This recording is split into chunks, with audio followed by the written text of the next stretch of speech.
ये एफडीआई की रिटेल में हम लोग उसके पूरे विरोधी और किसी सीमा तक विरोध करें, लेकिन यदि वोट होगा तो हम भाजपा के साथ मिलकर किसी भी सवाल पर उठेंगे।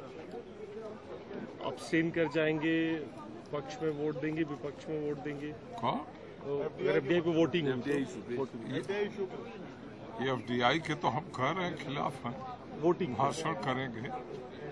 अब सरकार की सब नीतियां वोट से तो तय होती नहीं।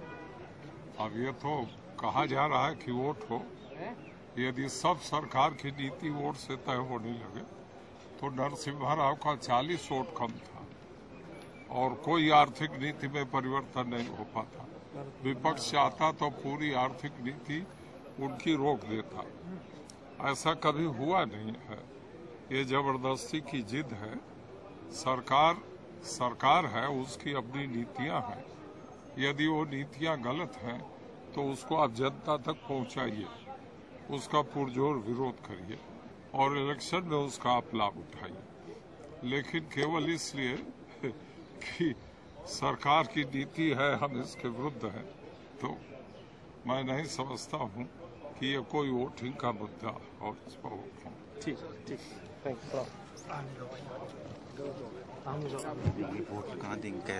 और हमने सुप्रीम कोर्ट का आदेश मिलते ही उत्तर प्रदेश में इसको समाप्त कर दिया था और उसी आधार पर पीसीएस से आईएएस में और पीपीएस से आईपीएस में उत्तर प्रदेश में सब सिलेक्शन हो गए, तो उसे बैकआउट करने का क्या सवाल?